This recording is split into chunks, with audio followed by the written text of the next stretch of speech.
Welcome back, everybody, to Hoops HD. It's our continuing coverage of Championship Week, our 13th, day 13 of Championship Week Video Notebook. I'm your host, Chad Sherwood. We've got David Griggs and David Dorman up here, Mike Cha joining us, and Rocco Miller from Bracketeer.org as well. And we had a hell of a day today. It was an Oh, exciting day, lots of great hmm games to go over. But we're going to the start. sun's about to come up. It's very Um, late. not that late. There's still games Well, it's going not on. that late. Yeah, there's still games going on. This, as we know, is the Hoops HD Championship Week Video Notebook. And first of all, if anybody's worried, we have confirmed David Griggs is still locked in the puppet bunker More with his pets. rat And and his can of spaghetti. Oh, there's a big old Wow, spider on the wall there too, Griggs. Wow.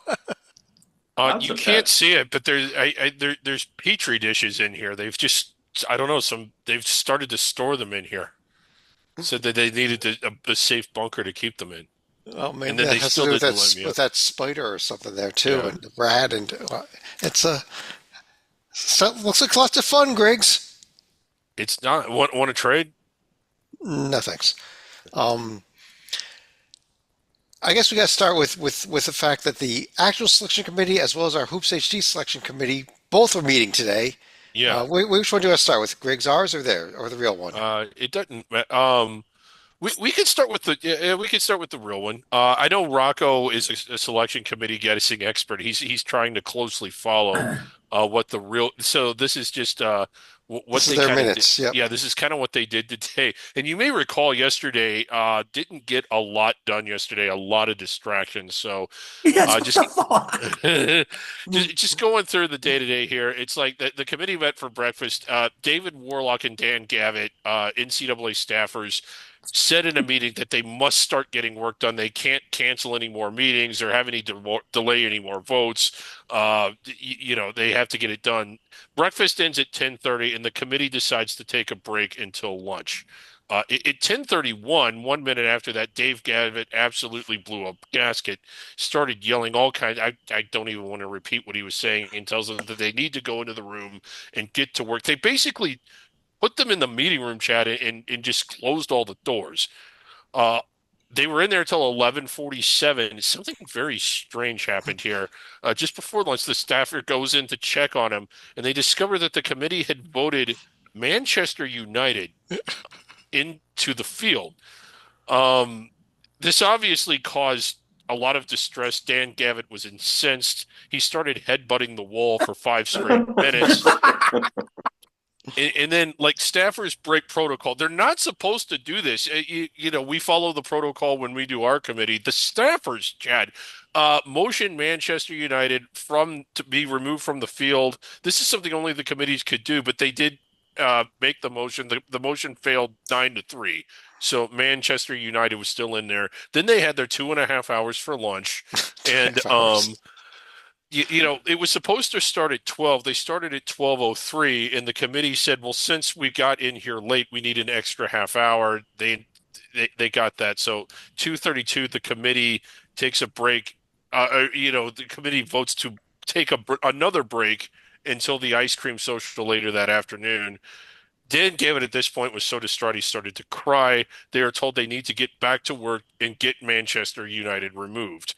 About 15 minutes later, the staff breaks protocol again. The motion fails again. The ice cream social chat at 3:30 was canceled, and they said they would not reinstate it. And it was pointed out that Manchester United was not even on the Hoops HD survival board. And this is when things get interesting. Vice Chairman and Sunbelt Commissioner Keith Gill said he wanted to hear directly from you that Manchester United was not eligible. They tried calling you.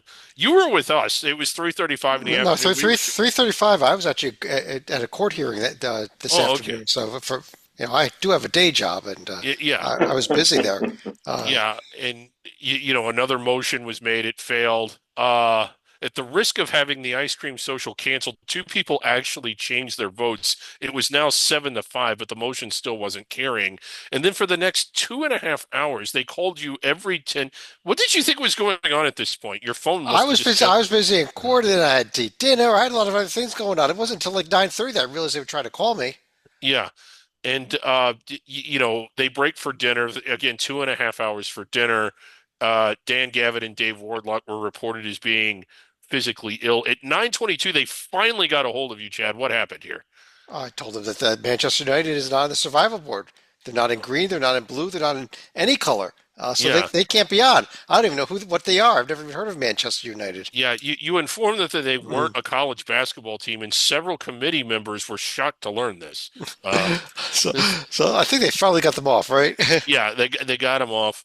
At 9:25, they got him off, and then at 9:30 they wrapped things up with their evening ice cream social. So I got to be honest here, Chad. I mean, it was an active day, a busy day, lots of voting, lots of activity, but it doesn't seem like they're making a whole lot of progress. Well, hopefully they'll do a little better tomorrow. Yeah, We should check in on what our Hoops HD committee did because we actually got a yeah, lot done here. yeah. And check it out. This is yeah. This is our actual board here.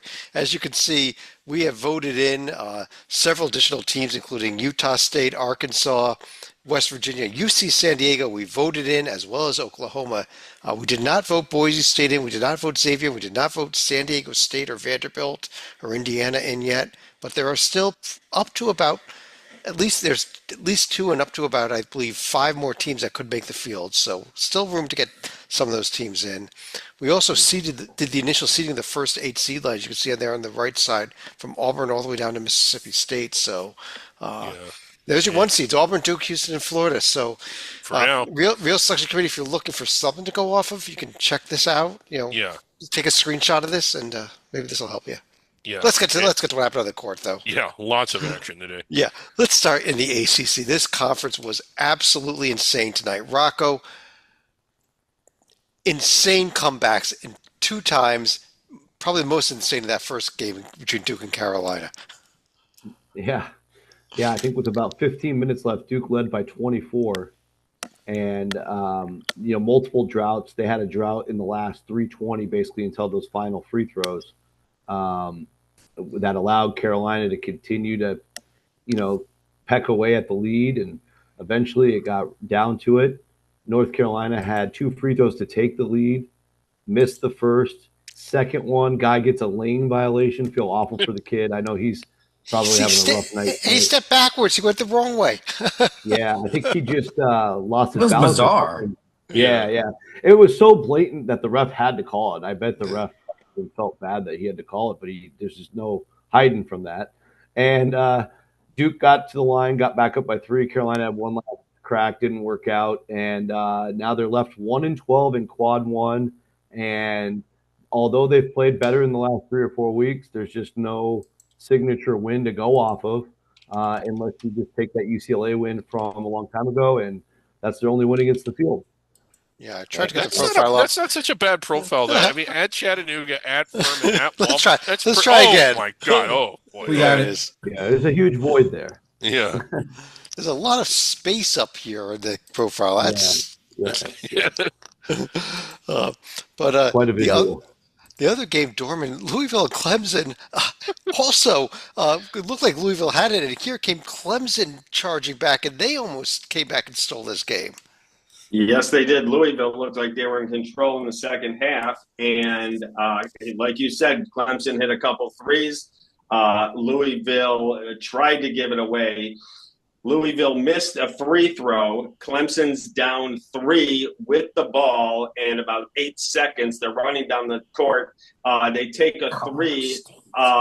It looked like Brad Brownell wanted a foul, and I don't like fouls on this certain situation, but I agreed with Brownell. I thought he was shooting in the shooting motion. I thought he was fouled. I thought the Tigers should have been going to the line to shoot 3 to see if they could tie it up.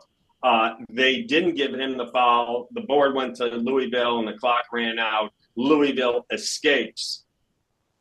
Yep. And Mike, what do you think about this tomorrow? Duke Louisville for the ACC title.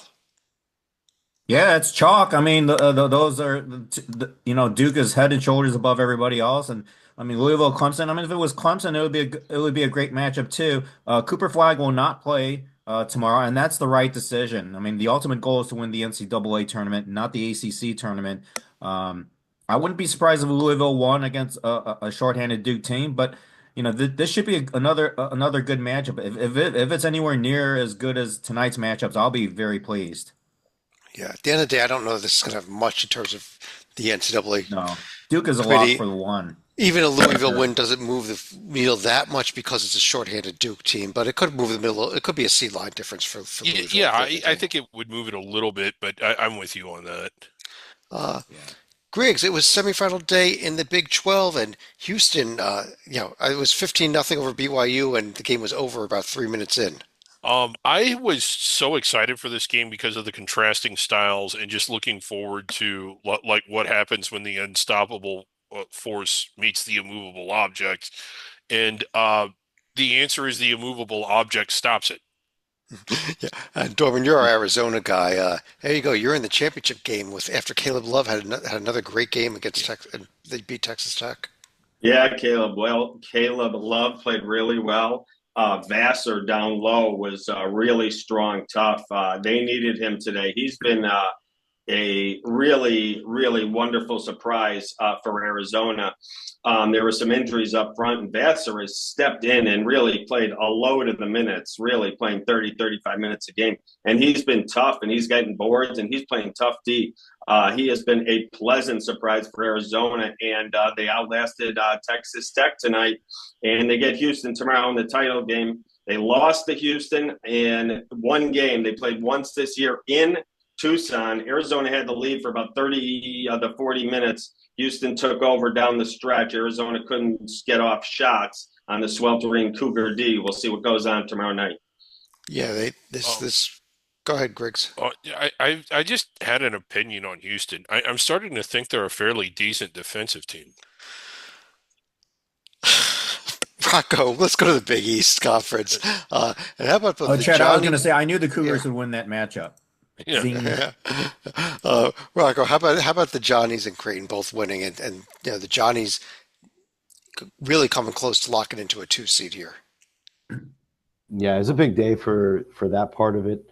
I think them playing in if this tournament was anywhere else, maybe St. John's is kind of saving it up for next week, but they have no choice. This is the Garden. This is Rick Pitino. These atmospheres have been phenomenal. You can feel it through the broadcast. And for any of you that have been to the Garden, it's just like makes you go goosebumps in the pregame introductions. And Rick Pitino in this program has to capitalize on this season. And they started off down 15, Chad, and then they just steamrolled them after they got rolling. End up winning this thing by 16, a 31-point swing since the time they're down 15. And so now they get to play for the championship. Now that they're this far, they might as well just cut down the nets. And I think with the 2 seed scenario, Kentucky, we'll get to them in a little bit, but they fall tonight. And then anybody else kind of in the mix, Texas Tech also fell, as you just said. So I think that really, as long as the committee were taking today's results into consideration for the two, perhaps they had St. John's there already as well. That should do it. And I'll get them in the South with Auburn. Probably not as exciting as being in the East, but they will be on that 2 line, which should get them a little bit of an easier first-round game. Yep. They do the game against Creighton tomorrow. I think it'll be a pretty good game, but I do think the Johnnies win this one, just with the Yeah. way the atmosphere has been. A nice win for it makes some Creighton history. today. Yeah. Mm-hmm. Yeah. Dorman, let me start with you in the Big Ten, the top half here, where Michigan State looked really good against Oregon, and I think Wisconsin looked even better against UCLA. Yeah, Wisconsin broke a record for most threes hit in a tournament, Big Ten tournament game. I believe it was 18. They were Wow. absolutely on fire. And the 16-point differential on our board there, they were up 28 with about 3 minutes to go. They were absolutely killing UCLA. Mick Cronin was beside himself. UCLA, As he often is. as is true. Everything for Wisconsin was working today. Their defense was really solid. They were closing out on shooters. UCLA didn't have any offensive boards. Their rebounding, Wisconsin was great. Wisconsin's played 2 really nice games today. They were on fire. And they just blew out the Bruins. In the first game of the day, another score that really wasn't as close as that. Michigan State had double digits on Oregon most of the second half. They got out to a big lead in the first half. Michigan State, Richardson, really, really playing well. I love this kid. It's Jason Richardson's son, for those of you that don't know, and he's really come into his own in the last about month. and he is part of this Sparty party that is just rolling down the river. Michigan State looks like they're unstoppable at this point, but a great matchup tomorrow in the semis in the Big Ten. Yep. And Mike, you're our Michigan guy here, and I think you guys stopped the bleeding today with a real impressive win over Purdue, and get to get to go up against Maryland, which was impressive over Illinois today. Yeah, first of all, to Maryland, they've been coming on like gangbusters as of late. They've been shooting up the rankings here, and today they dismantled an Illinois team that had been playing pretty well down the stretch too. So that speaks volumes about Maryland to play a team that had been fairly hot and took them apart. As for Michigan, yeah, they stopped the bleeding. They had a 3-game losing streak, all against Tier 1 teams, but 2 of those 3 games were blowouts. So they needed to win this at the very least, play a competitive game. But they did more than that. They played a very good Purdue team and then dismantled them. And it's going to be a heck of a matchup, Maryland against Michigan. The difference for Michigan is that they finally stopped making zillions of turnovers. Like they only had 6 or 7 for the whole game, and it's amazing what you can do if you actually value the ball and not just give it away to the other team. This had to be refreshing for a Michigan team that had Yes. a long string hmm of games that were close. Was it 11 games by 4 points or less? Something Right. ridiculous. Then they had some not so close games go their way. So to turn that around and have the season end at Michigan State in sort of a blowout and really kind of getting their noses bloodied in that game, to come around and perform the way that they did today, I don't want to get too carried away, but it's probably the best game I've seen Michigan play in a really long time. And how I about these agree. games tomorrow where I was really excited about all the matchups today, but none of them were really close. Everybody that won today looked really good. And so now, in some ways, I'm even more excited about these two tomorrow, just from a litmus test. How good are these games going to be? They're not important as far as the bracket or selection. All of these teams are not just they're in the top half of the bracket by quite a few lines, but just a good day of action tomorrow. Yeah. Another conference is going to have a really good day of action tomorrow. Yeah, Uh, Rocco, SEC quarterfinal day. Let's start at the top of there. Auburn, Ole Miss, and Tennessee 4-1 seeds. may have ended Texas's season. At least most of us think they have. Yeah, I would imagine so. I can't imagine how the committee could put Texas in without a significant big time win in this league. Their best road win was the road in Mississippi State. History tells us you got to have something in the 1 or 2 area. They had a chance to get a 2 seed level win today, as long as the committee still had the door open. But I mean, I would have argued if Texas made a run all the way to the finals, it would have been. It's still not as nice of a profile as Texas A&M had a couple of years back, and they still got left out. And good run here in the tournament for the Horns, but it certainly wasn't enough. I thought they were drawn dead pretty much from the time it started. And Tennessee did what they had to do. I think in the Auburn game, Auburn did just enough. Their performances in March so far, compared to what they were before, I mean, I'm not going to say concerning, but somewhat. They definitely are a little bit more mortal, winning this one by 5 in an ugly, low-scoring game. Of course, they lost their last 2 regular season games to both A&M by 11 and an OT loss to their rival Alabama at home. So we'll see if there's any truth to that as time goes on. Maybe, and I think Tennessee, they looked like they're kind of hungry to go ahead and get this tournament win, playing right there in Nashville. Good place for them to. Whoever gets this, they'll be proud of a SEC tournament banner. I think all the seeds are set for the teams that are left. So it is about that pride and who wants it more from here. Yeah, Johnny Vroom with a great game, including a huge basket late in that win over Ole Miss. But Griggs, how about the bottom half here with Florida? Not much trouble with Missouri, and really Alabama, no trouble at all with Kentucky. Yeah, I mean, Alabama just got out to a comfortable lead, and then toward the end of the game, they just, uh, doubled it. I mean, I don't really know how else to assess it other than Alabama is absolutely on fire. They finished the regular season with the win at Auburn. And then today, in their conference tournament opener, beat a Kentucky team that we think is a protected seed. They beat a protected seed by 29 points. Not something you see very often. And one of the storylines, I know Rocco's here and guessing the bracket. All four of these teams, we essentially say we've been saying this for a month, maybe longer, that there's 6 teams within reach of a number 1 seed, and these are 4 of them. And here they are in the semifinals together. And I don't, it matters because I do think it's going to matter as far as who, not just who gets a 1, but who gets the 1 in the South. Let me just ask you this straight out, Rocco. Does the winner of this tournament get the 1 in the South? No, Auburn's got it. And Auburn's I got think, it, even if Alabama beats them again.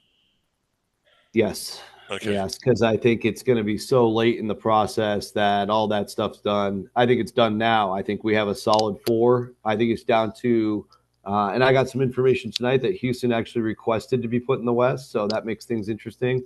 Oh, really? I don't know if the committee has to listen to the request. They only have to listen to number 1 overall, so which would right. But they could be number 1 overall if they win, and Auburn does not win this tournament. There could be an argument that they're number 1 overall. Who's that, Duke? No, Houston. I don't think they get there, but yeah. No, Yeah, I think Houston's stuck at number 4. Yeah, but we'll see. That's interesting. Yeah, they could be 3 for sure. I'm sorry, Rock. When you submit your tournament credentials, and this is all 360 something teams, it asks you what regional and what region you want, and you can't submit the document until you actually pick something. So it's interesting that they'd want to go West. Yeah, and I think I have a feeling I know why. Obviously, I didn't get this directly from them, but if you think about it geographically, a lot of strong teams near and around that prefer to go to Indianapolis. So when you're going seed line by seed line with the assignments, Indianapolis tends to get stronger teams. The West tends to get the weakest of the 4 seed lines on most of the seed lines. So if Houston had a great data analytics person on staff, that's what I would recommend. Yeah, we've got fascinating, Dorman, these 2 semifinals tomorrow. Auburn, Tennessee, Florida, Alabama. There is a chance that these could be 4 better teams playing tomorrow in the semifinals of the SEC than end up playing in the Final Four in this year. You're absolutely correct. This is craziness. I'm going with Rocco. I agree. Tennessee looks hungry. Tennessee looks like they really want to win this tournament today. They came out and wanted to make a statement. I'm with Rocco on that. Tennessee really wants this. I think we see a little upset minor. I see the Vols beating Auburn, which I, again, don't think it's a bad thing. I think it's nothing wrong with getting home on Saturday night instead of late Sunday night, early Monday morning, trying to get out of town back on Tuesday or Monday for the tournament. So I don't think it's a big deal if you lose, but I do think Tennessee will knock off Auburn tomorrow. The other game, Bama is looking so good lately. Not that Florida hasn't. This is so tough to call. I'll take Bama just on a hunch. It was also quarterfinal day, Mike, here in the American. Memphis got a battle from Wichita, but behind 42 points from P.J. Haggerty, they were found a way, and they get to go up against Tulane tomorrow up top there. Yeah, it's survive in advance. There's no rule that says you have to win a game by 20 points or so, but Memphis does what it needed to do, and that's to win. They won barely, but they do win and survive in advance.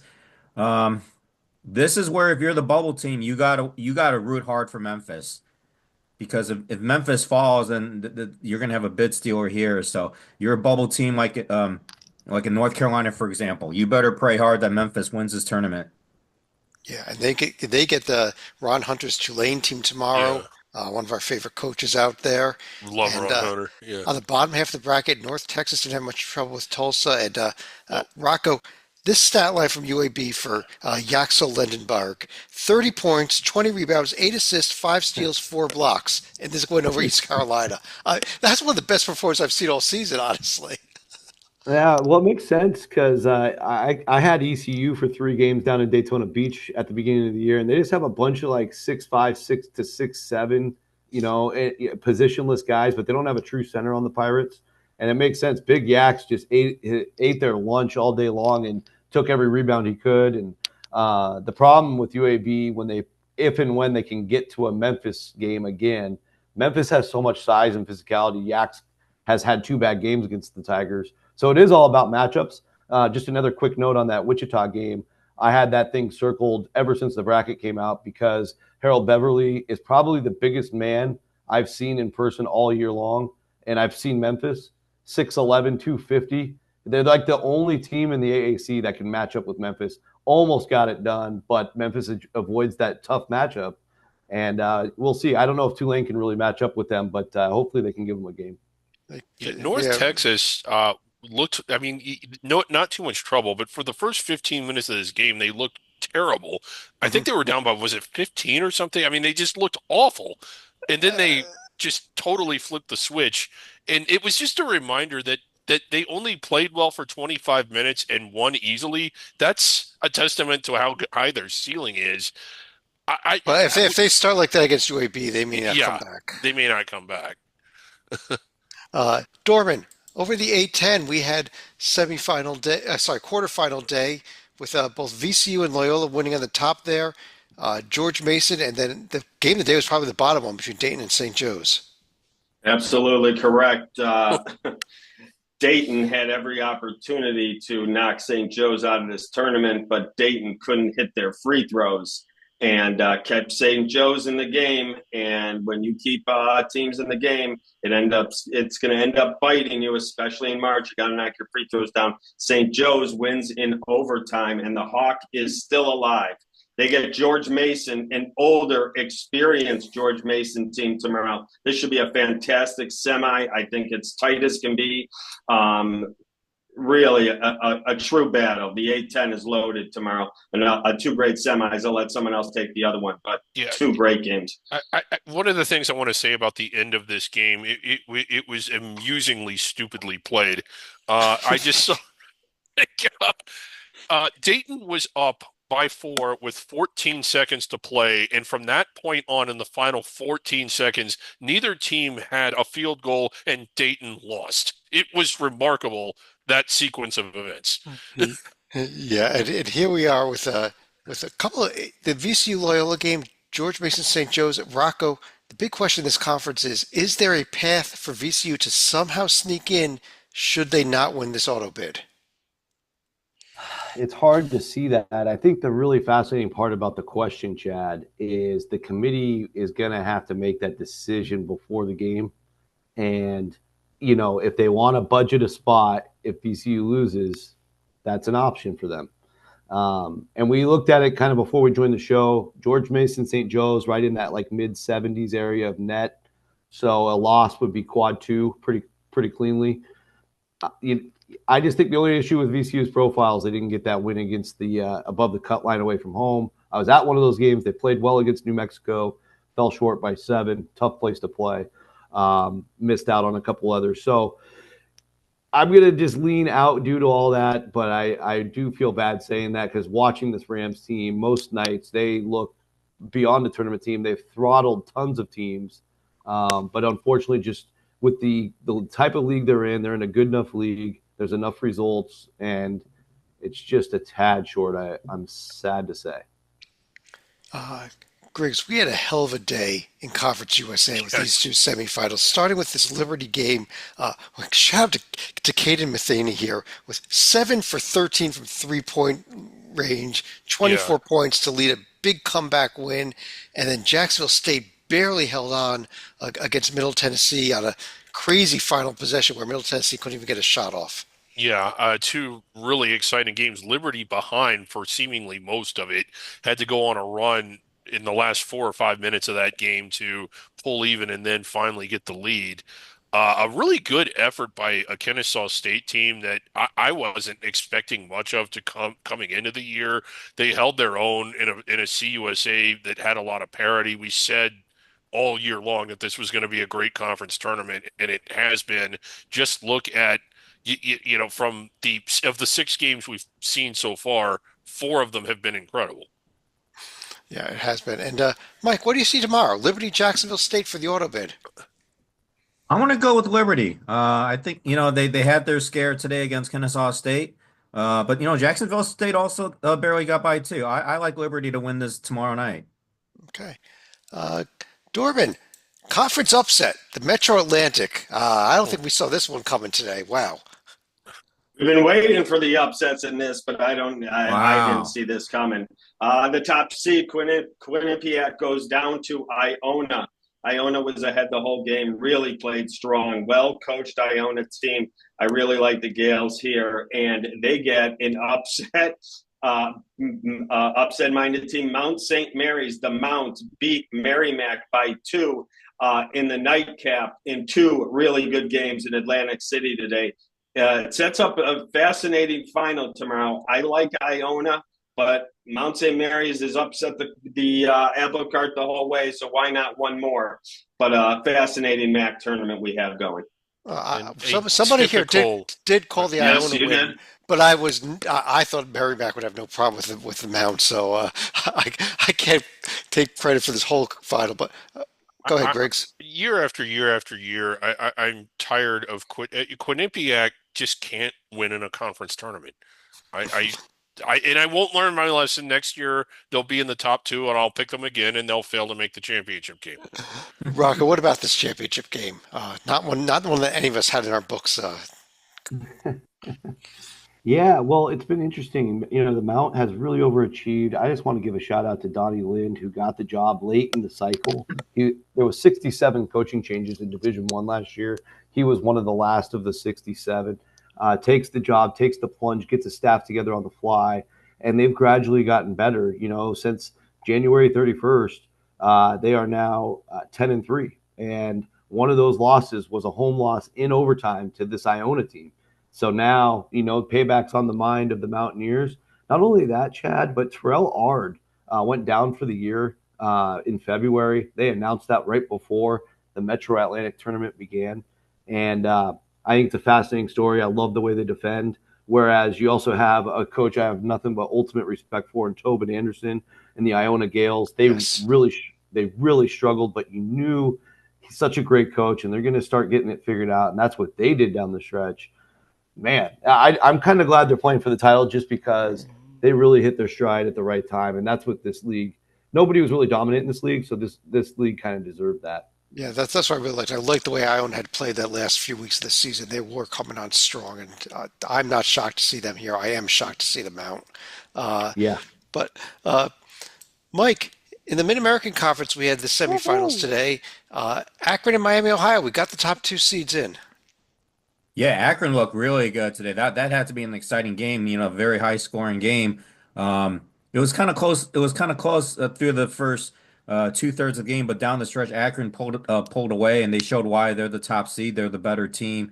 And then as for the second game, that was a good game too. I mean, Kent gave Miami a good game, but eventually Miami of Ohio prevailed, and you know, chalk prevails here. Akron against Miami of Ohio. It Yeah. just seems like to me that usually the top seed doesn't win it all, so maybe this time will be different. It should be a heck of a matchup here. The top 2 teams in this conference. The reason the top seed never wins in the MAC is because the top seed is always Toledo, and Toledo has an awful history Yeah. of this tournament. But Yeah, they're the Quinnipiac of the Metro. You know, the MAC and both MACs have a okay. team that can't ever seem to win it. How about I want to give a shout out to Travis Steele and the job he's done at Miami, Ohio. They haven't been that good since Charlie Cole had left there. He kind of was drummed out of Xavier for falling short of expectations, but Miami, it's the best team that I can remember them having. I don't think they win tomorrow, but whether they do or they don't, that program is heading in the right direction.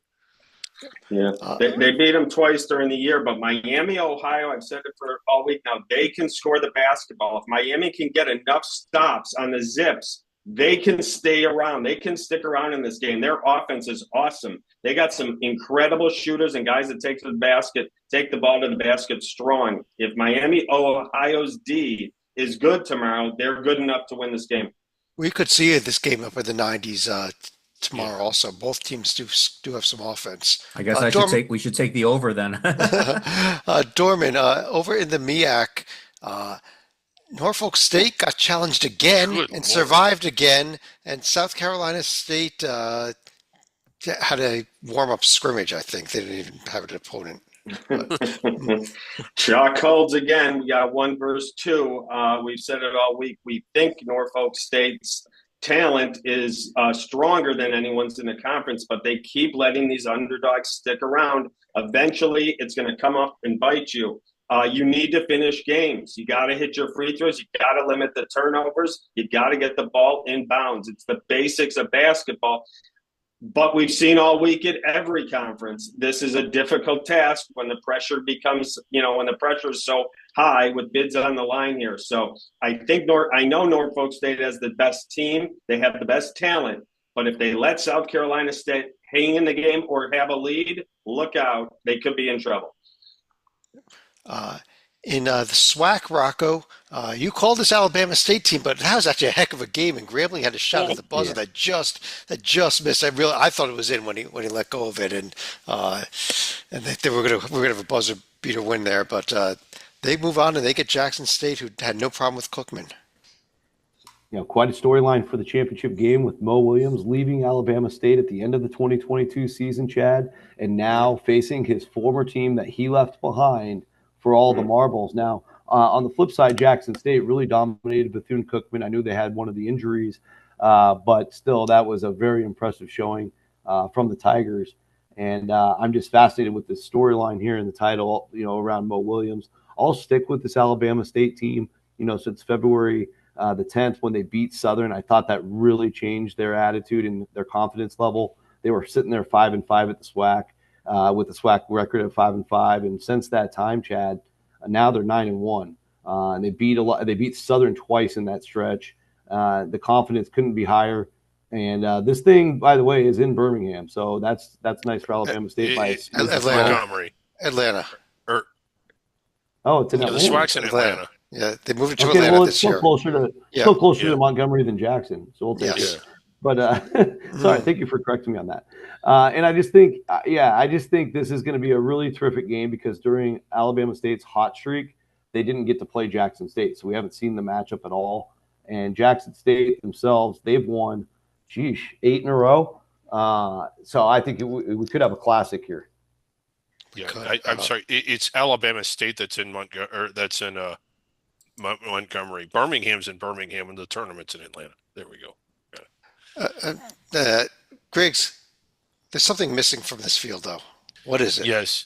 Well, Missouri Valley is not in this tournament. Who's Missouri? Mississippi Valley. It's 3 a.m. Mississippi Valley, and they have reached out to the selection committee. And you got to strength of schedule has got to count for something, and no one played a tougher one than them. Yeah. Please, pretty please. Yeah. Shout out to MVSU MVP. Definitely follow this account if you're not. It's a ton of fun to listen to. Yeah. Dorman, over in the WAC, we saw Utah Valley no problem with Seattle, and just now since we started the show, Grand Canyon took care of Cal Baptist 75-66. Not quite on the screen yet, though. Cal Baptist wouldn't go away. They were down 10 with 2 minutes, but they kept hitting threes, forcing a turnover here and there. Cal Baptist was game, but Grand Canyon, Drew's team, was too much. So now tomorrow we have the matchup everyone wanted. 1 versus 2, Utah Valley and Grand Canyon. We've talked about Utah Valley has fallen just short in the WAC many a times in other conferences. They've been just short of going to the tournament. Will tomorrow be their breakthrough? They have the team this year. They're well coached. They play smart. They play really good D. Seattle was no pushover today. Seattle's a good team. Don't let that 5 seeds fool you. They're healthy, and Seattle was finally healthy and playing much better basketball. That's a good win for Utah Valley today, and they get the Lopes tomorrow night. Yeah, I think it's going to be a fantastic game. They played, they split their regular season. This is the tiebreaker. And it's for all the marbles as well. Yeah. And Rocco just went final in the Big West. UC Irvine with a 96-78 win over Cal Poly. Cal Poly led early in that game. Yeah. And here we go. We got Irvine and San Diego, UC San Diego, who had a little trouble early with Santa Barbara also, but pulled away late.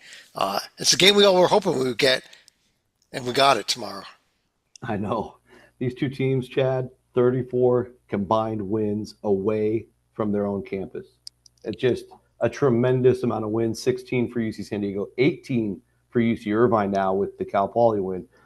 And again, I get that beating Cal Poly with their net and everything is not going to move any needles, but the fact that Irvine just keeps winning and winning and winning, same with UC San Diego. I'm already nervous for the loser on Sunday, no matter what. But of course, just mathematically and us knowing the resumes so well, the best path is Irvine winning a squeaker, and then we as a committee tonight, we liked UC San Diego pretty early on in the process, and we can only hope the committee would agree there. I know Irvine's pretty hungry after that 18-point home loss. That one did not sit well with them.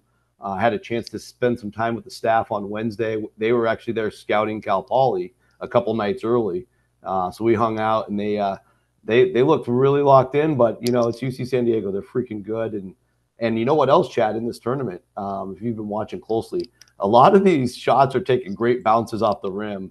And UC San Diego during their run had 2 threes that like rattled around the rim and just went in. It was almost like watching games in Maui.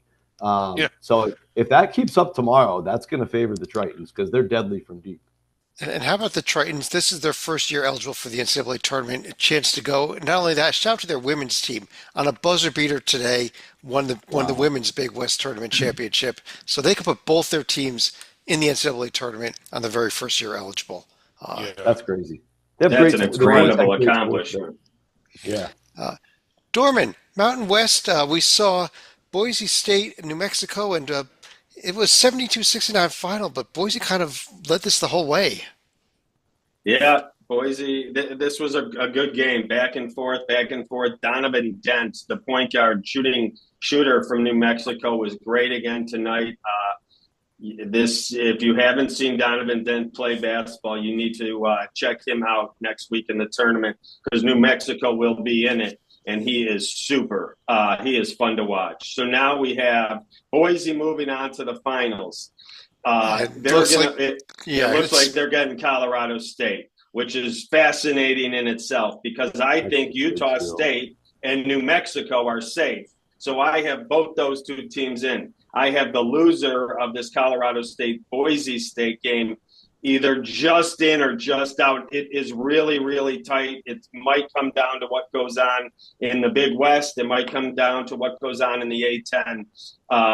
But I don't know if there's room for the loser. I want to get. And then you got also the question of San Diego State, whether they get a spot too. And don't forget the American Athletic Conference too, because of Memphis falls. Absolutely.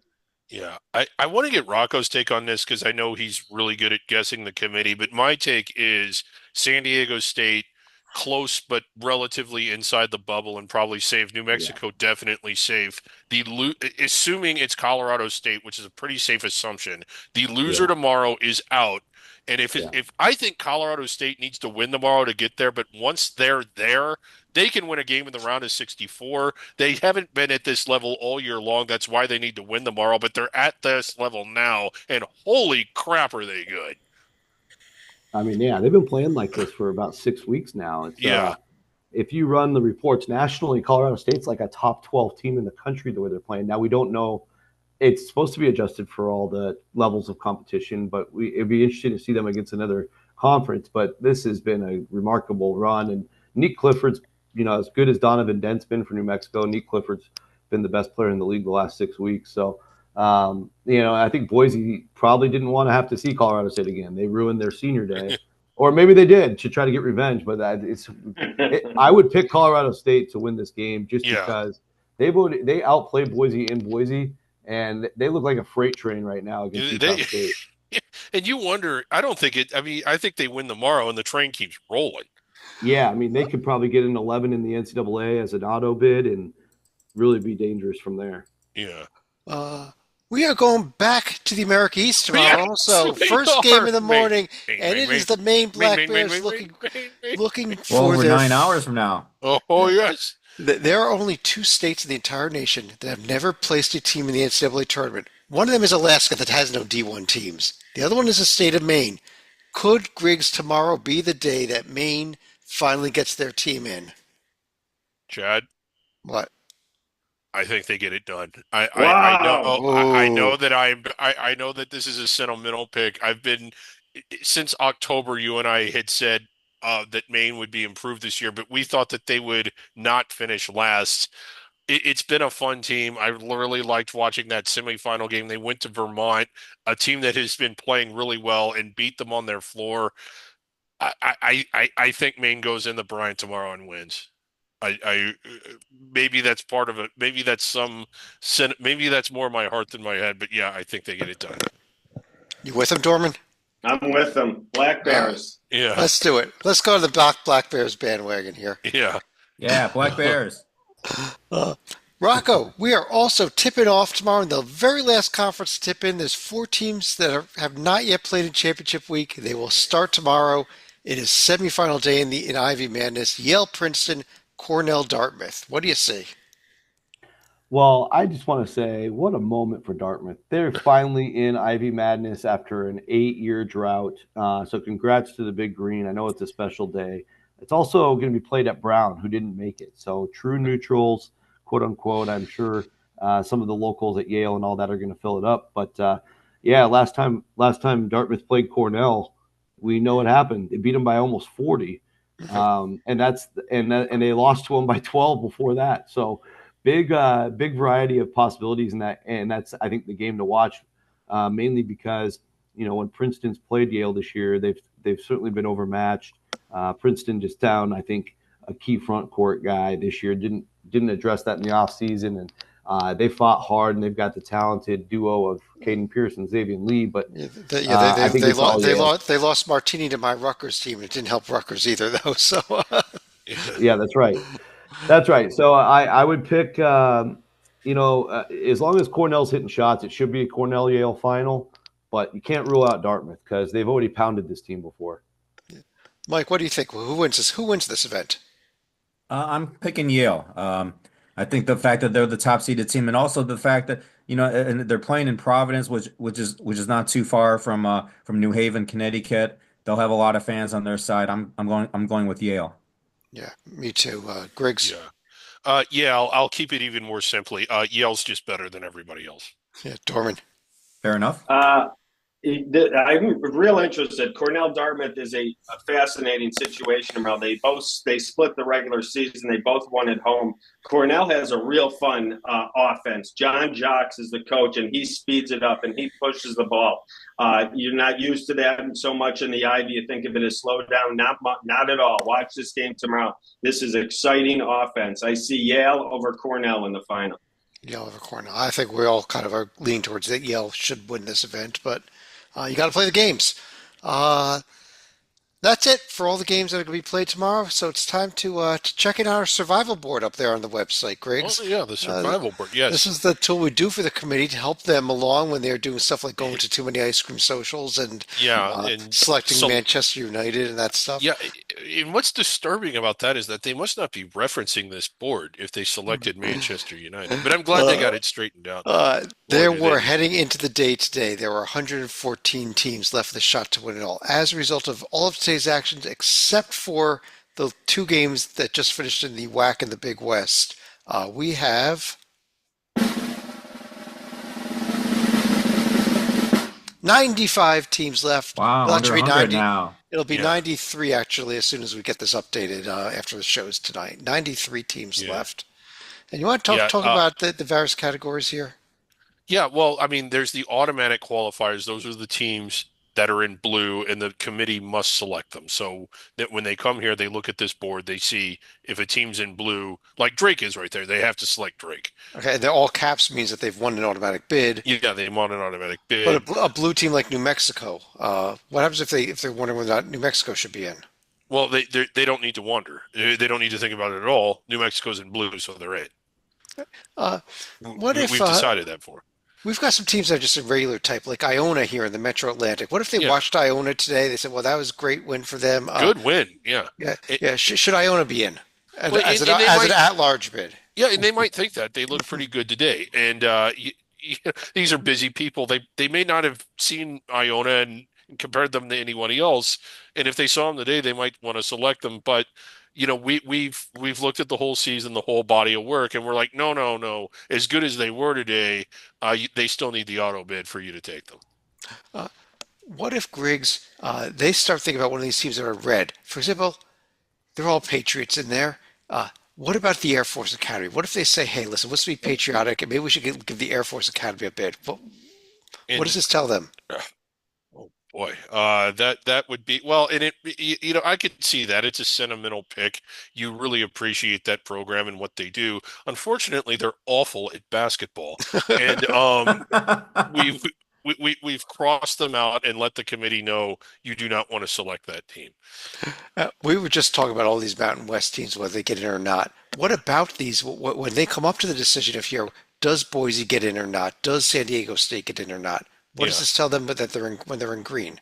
Well, those are the teams that they need to be discussing, and I realize this is probably starting to become a point of irritation with you. They don't like it when we have teams in green on the board. They've expressed that to you. They don't. They've said get rid of the green. Didn't they start chanting that No during the more meeting greens, when yes, no no more more green? greens. Well, we got to have some green. I mean, we can't make up. We can't make all of the decisions ourselves. We're here to help. We're here to assist, but we're not here to do it for them. Right. So those are the teams they'll have to make the big decisions on. But Yeah. let's run to what have we got? Oh, our top 15 trophies. We're almost done with our list here. Oh wow. But quick recap. We've seen the wagon wheel, which we do Yeah, not get yeah. to see tomorrow All on the right, get to court. see it tomorrow. Yeah. The Old Oak River Bucket and Utah Valley, who won the Old Oak River Bucket this year, is going to be playing for an NCAA tournament bid tomorrow as well. Yeah. Trying to win a WAC trophy, maybe the last one ever. But the rest of our front range, top range, back range, and conference champions mythical conference buckets. Yeah. We've seen the Concordia St. Olaf Troll, the Sweet. Border Trophy, Yeah. the Winwood Cup. Shout out to the great Steve Winwood and his Steve face on that Winwood. trophy. Yes, the face on the trophy. The real silver Shako, the real trophy given to the VMI Citadel winner. I don't want to know what it is. The Gouch Eater Cup. Yeah. It's given to the Santa Barbara UC Irvine winner. Big rivalry there. The actual Southland court, which Yeah. was won by McNeese, so they can keep their own court. They can That's keep that's that, good news yeah, for next get to year. they get to take that home with them. Yeah, it's a big They had trophy. to fight Big- off. big- They had to What's- fight off Lamar in that title game. It was an almost ugly fight because they were fighting for the court. Yeah, Yeah. yeah, Lamar wanted to literally take the court home with them because it's Yeah. a trophy. yeah. Cowboys wouldn't let it happen. The King Spud Trophy given to the Idaho State winner every That's year. a real trophy too. Yes, What's I sad haven't is that seen you that can't on tell here what's some of these. We saw the Nokoiwu Cup, which is being eaten by a shark puppet relative of yours. I don't know what's going on. That's Yeah. over in Colorado, Eastern Washington. And we saw the Brownmouth Cup. We don't have Brown, but we do have the Dartmouth half of that in the Ivy League tournament. And that's a heck of a cup there. And we mentioned last night that our Hoops HD mock selection committee had awarded the Stallings Award to the worst power conference team. This is the trophy that Miami actually won this year. Yeah, The Kevin Stallings Award. the Stallings Award. That is a work of art. Whoever came up with that. But we also gave an award out yesterday, in fact, to our Centenary Award winner for the worst overall team in Division One. The award went to the Citadel, and people don't think the award is real. Well, Oh, it's it real. is. And here's the trophy.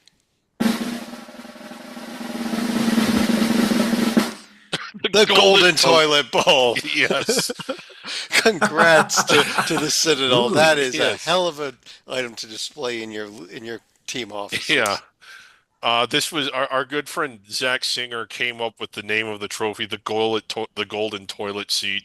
I was actually worried this was in his younger, wilder day that he was actually going to try and present it to Binghamton.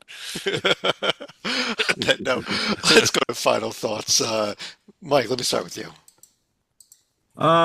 Yeah, this has been another great day. I mean, just fewer games, but fewer games doesn't, fewer games just because we're advancing later on into the later stages of the tournaments. But oh man, the games have been really good and just as good today, if not better than yesterday's games. And tomorrow's a big day because many conferences will crown their respective champions. I think it's we've had 13. I think it's 15 or 16 tomorrow.